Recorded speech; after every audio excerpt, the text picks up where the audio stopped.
How is the scapegoat child treated by their siblings? The scapegoat child is bullied, belittled, mocked, made fun of, and ostracized by their siblings. In a narcissistic family, the siblings are the scapegoat child's first bullies.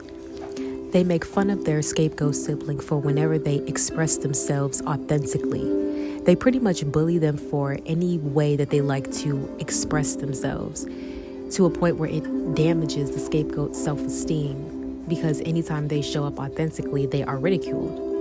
And when the scapegoat grows up and doesn't really have a sense of identity, then the siblings will shame them for it when they have no idea that they did so much to damage their siblings' self-esteem. Plus, the siblings don't even like their scapegoat sibling. The other siblings will treat friends and other relatives much better than they treat their own sibling. The scapegoat feels alone. The scapegoat child does not really have a strong relationship with their other siblings because their other siblings did not develop that emotional connection with their siblings. And this is due to the narcissistic parents, not establishing a strong emotional connection with their children. So they were unable to model how a sibling relationship dynamic is supposed to be. Narcissistic parents did not instill in their children that they are supposed to love each other unconditionally and look after each other and stick up for each other and protect each other.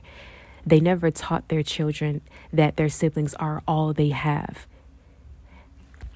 Instead, narcissistic parents teach their children to be enemies, to be competitors, to be jealous of one another, to make fun of one another, to hurt one another, to mistreat one another. It's a chaos in a home. When it comes to birthdays, the scapegoat child has to deal with their siblings trying to ruin or sabotage their birthday plans. One of the siblings may go off to the narcissistic parent and encourage the parent to not give the scapegoat child what they want for their birthday, or to not allow them to do what they want to do on their birthday.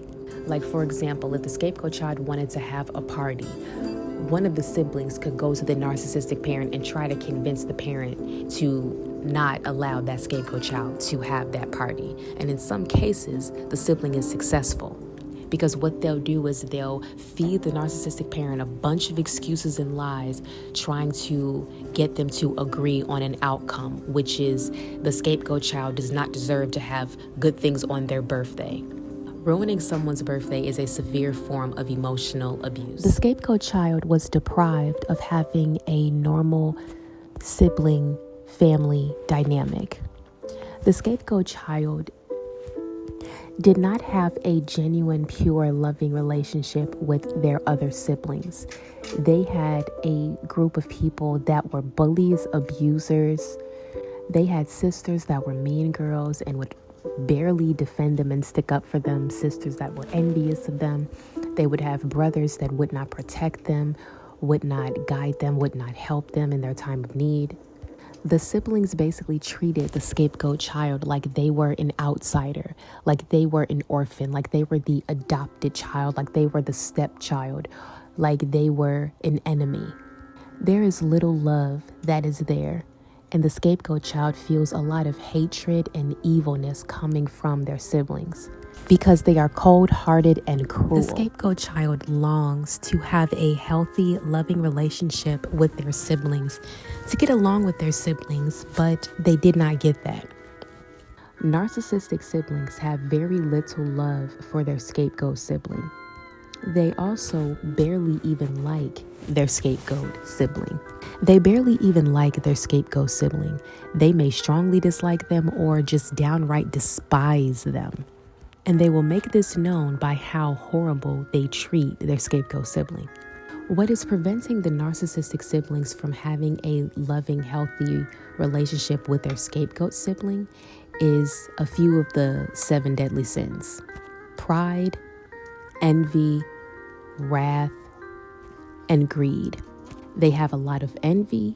They are very quick to anger. They are too prideful to take accountability, and they'll drain the energy of their scapegoat. Narcissistic siblings are battling with the demonic spirits of a few of the 7 deadly sins.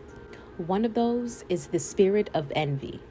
Envy is a demonic force that takes a hold on a person that is operating at a low vibrational frequency. And when they don't carry enough love within their heart to fight off that spirit overcomes them and consumes them. Thus, that spirit will begin to control their mind and plant different seeds of envy and hatred towards their target, the scapegoat. It'll also control their emotions and make their nervous system very dysregulated to a point where they'll want to take action to get rid of that uncomfortable feeling.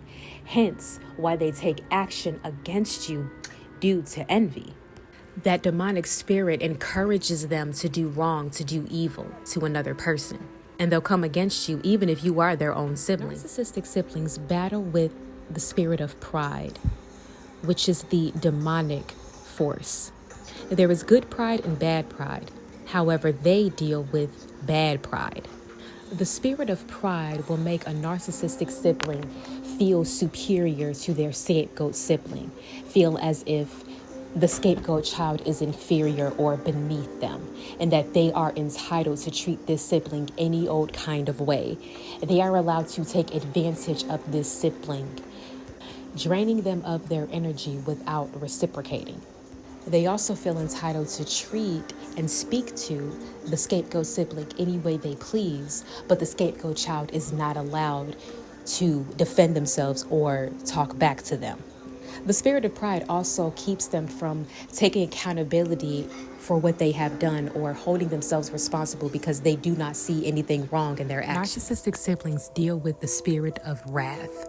The spirit of wrath is a demonic entity that invokes a lot of rage and anger in the person. They are very quick to anger. In the Bible, it says be slow to anger, but these people are the exact opposite. They are very quick to snap off. They are very quick to go from 0 to 100, from talking to screaming over people, talking over people, just yelling and putting people down. They like to rage so much of their anger onto one person, usually the scapegoat child. And a lot of times this is unprovoked. The narcissistic sibling could find something very small, trivial, or minuscule as a reason to go off and scream at and lash out at their scapegoat sibling. And this causes psychological and emotional trauma on the scapegoat sibling. They don't feel safe in their home. They don't feel safe around these siblings. Narcissistic siblings also deal with the spirit of greed. Greed is wanting things that you don't necessarily need, but making your wants into your needs.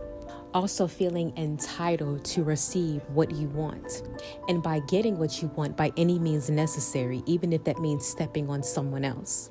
Narcissistic siblings will get greedy for the scapegoat siblings' energy, their love, their warmth, their empathy, their strength, their ability to help out, their service, all of the resources that they provide.